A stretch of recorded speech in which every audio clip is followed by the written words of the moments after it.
Bienvenue à tous dans notre émission 15 minutes de grâce et de vérité avec le pasteur Jocelyn Seri. C'est une joie pour nous de vous accueillir et nous vous remercions pour votre fidélité. Nous allons sans plus tarder louer le nom de Jésus. J'aime élever le nom de Jésus et le chanter de tout mon cœur. J'aime élever le nom de Jésus, le nom le plus élevé. Je veux lui donner ma vie, mon être entier pour le servir d'un cœur pur et zélé, car je sais qu'il m'a changé, régénéré pour faire de moi un témoin de son amour. Je veux lui donner ma vie, mon être entier pour le servir d'un cœur pur et zélé, car je sais qu'il m'a changé, régénéré pour faire de moi un témoin de son amour, pour faire de moi un témoin de son amour, pour faire de moi un témoin de son amour.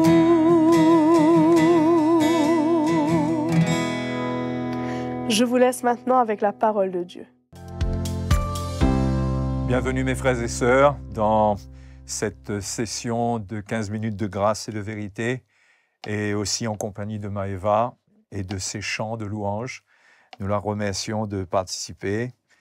Et aujourd'hui, j'aurais aimé vous parler un peu à partir d'Ecclésiaste chapitre 8, verset 5, puisque nous sommes dans les paroles de l'Ecclésiaste et nous sommes en train de considérer que notre Dieu est le Dieu qui maîtrise le temps et les circonstances et comment le Seigneur veut que nous soyons sages en ce qui concerne le temps.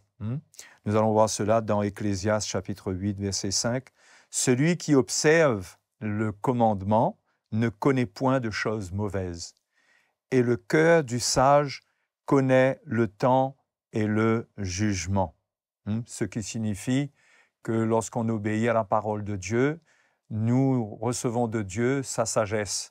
Sa parole contient la sagesse de Dieu pour nous, et lorsque nous lui obéissons, nous avons une sagesse concernant le temps et le jugement.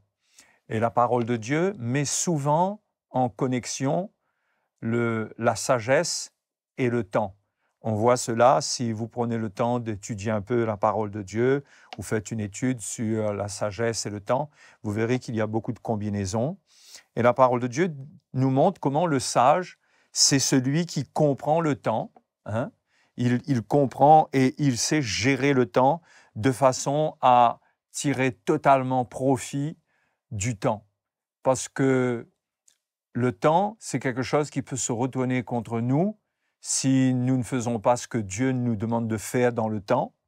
Le diable peut prendre l'avantage dans le temps et dans les circonstances, mais si nous avons de la sagesse, nous agissons selon la parole de Dieu, nous ne connaîtrons pas de choses mauvaises, mais nous allons tirer profit de tout ce que Dieu a pour nous dans le temps. Et le Dieu qui maîtrise le temps et les circonstances, il disposera en notre faveur les bénédictions qu'il a préparées pour nous. Au fur et à mesure des étapes de notre vie, jour après jour, il y a bien des choses qui vont se passer qui seront bénéfiques pour notre vie. Dans Éphésiens, chapitre 5 et au verset 15, Éphésiens 5, 15, l'apôtre Paul parle et encourage les chrétiens. Il dit « Prenez donc garde afin de vous conduire avec circonspection, non comme des insensés, mais comme des sages. Rachetez le temps, car les jours sont mauvais. » Donc, nous voyons que la sagesse consiste à racheter le temps. Déjà, à ne pas perdre de temps, et si on a perdu du temps jusqu'à maintenant, c'est bon de le racheter. Et ça, c'est le miracle qui appartient aux enfants de Dieu, c'est qu'ils peuvent racheter le temps. Une repentance peut rattraper tous les dégâts qui ont été commis par le péché dans notre vie. Dieu peut nous restaurer. Et ce que le diable pense avoir pris comme avantage peut être perdu. Il peut perdre cet avantage-là parce que nous rachetons le temps. Donc, c'est important pour nous de comprendre, d'avoir cette sagesse de racheter le temps. Dieu nous donne la lumière pour le faire, pour que nous ne soyons jamais à l'arrière de son plan, à la traîne, mais que nous soyons toujours dans le temps de Dieu, en harmonie avec tout ce qu'il fait, avec tout ce qu'il accomplit. C'est extraordinaire avec le Seigneur, le miracle, la possibilité qu'il nous donne de marcher avec lui, de toujours aller de l'avant. Et pour cela, nous devons avoir cette sagesse du temps, de gérer. Par exemple, celui qui veut racheter le temps, qui est sage, c'est celui qui comprend l'importance de se repentir. Ça, c'est un exemple. Parce que la Bible nous dit, toujours dans Éphésiens 4, par exemple, si vous vous mettez en colère, eh bien, ne péchez point, que le soleil ne se couche pas sur votre colère et ne donnez pas accès au diable. Voyez? Et ça, c'est par la repentance. On ne laisse pas le soleil se coucher sur notre colère. On se repent, on pardonne, on se réconcilie. On ne laisse pas le diable prendre l'avantage. Et ça, c'est une manière de racheter le temps. Parce que si nous laissons le péché subsister, nous laissons les situations troubles ne pas être réglées, au lieu d'avoir la lumière, nous aurons les ténèbres. Et au travers des ténèbres, le diable va venir et agira pour nous détruire. Donc, la sagesse du temps, de la gestion du temps, inclut ces éléments de doctrine qui sont importants, à savoir se repentir, pardonner, parce que nous pouvons rater, nous pouvons donner l'occasion à l'ennemi d'agir et de prendre des avantages.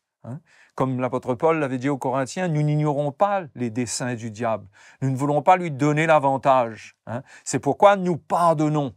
Lorsque nous pardonnons, nous faisons perdre l'avantage au diable dans le temps et dans les circonstances. Et nous demeurons dans la lumière avec le Seigneur et nous sommes sécurisés. Donc, le sage, il rachète le temps et dans la rédemption du temps, il apprend à mettre ce temps-là de son côté. Il ne perd pas de temps avec le monde, il ne se laisse pas aller à choisir sans cesse les choses qui sont futiles, qui ne l'édifient pas, mais dans sa liberté, il va choisir ce qui est bon pour sa foi. La sagesse pour racheter le temps, c'est aussi de comprendre que nous devons nous séparer du monde, que nous ne devons pas perdre du temps à nous consacrer aux choses du monde. Cela ne veut pas dire qu'un chrétien ne peut pas se détendre, se divertir, mais il doit faire attention que toutes ces choses prennent le dessus sur l'édification de sa foi et qu'au lieu que ça l'édifie, il va se retrouver de plus en plus dans une attitude paresseuse où il aura de moins en moins envie de servir le Seigneur. Et c'est très important donc de racheter le temps, de prendre du temps pour prier, pour lire la parole de Dieu, pour s'édifier et pour mettre en pratique la parole de Dieu. Et de toujours aussi, comme Paul dit, d'agir non pas comme des insensés, mais comme des sages, en agissant avec circonspection. C'est ce qui est écrit dans ce qu'on a lu là. Prenez donc garde, au verset 15 du chapitre 5, prenez donc garde afin de vous conduire avec circonspection, c'est-à-dire avec précaution dans vos choix, dans votre manière d'agir. Examinez bien toutes les options, regardez bien. Alors, ce n'est pas une vie d'esclavage et de pression, mais il s'agit pour nous d'être sensibles à l'Esprit de Dieu.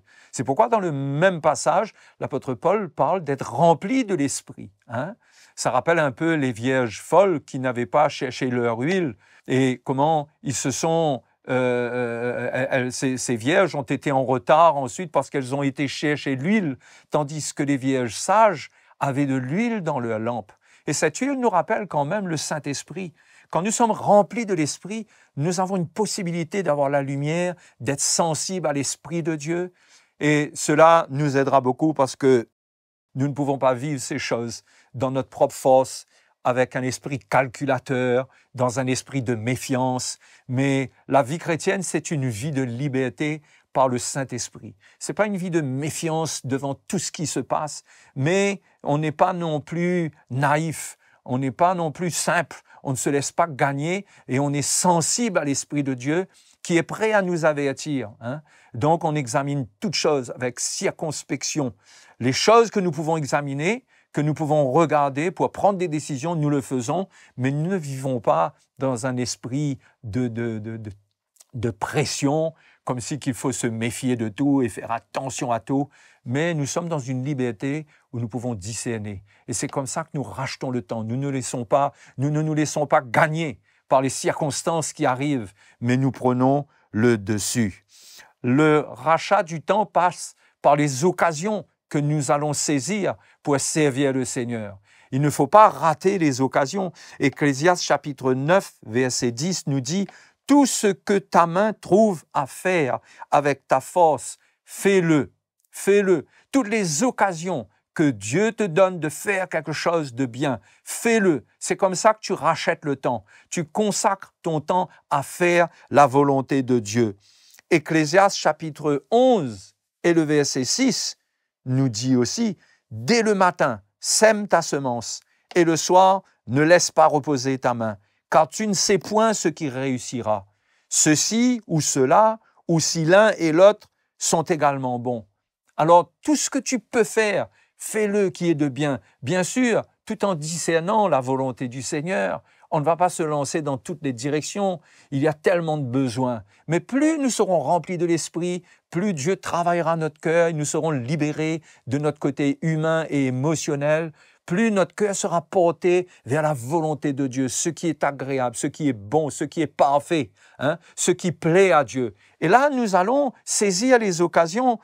Paul encourageait aussi les Galates au chapitre 6, il les encourageait au verset 10, il dit « Ainsi donc, pendant que nous en avons l'occasion, pratiquons le bien envers tous et surtout envers les frères en la foi. » Donc les occasions nous sont données. Et quand ces occasions sont là, eh bien, nous pouvons racheter le temps. Nous prenons les occasions, ce sont les circonstances que Dieu produit dans un certain temps. Ça vient vers nous. Nous saisissons cela et nous faisons le bien.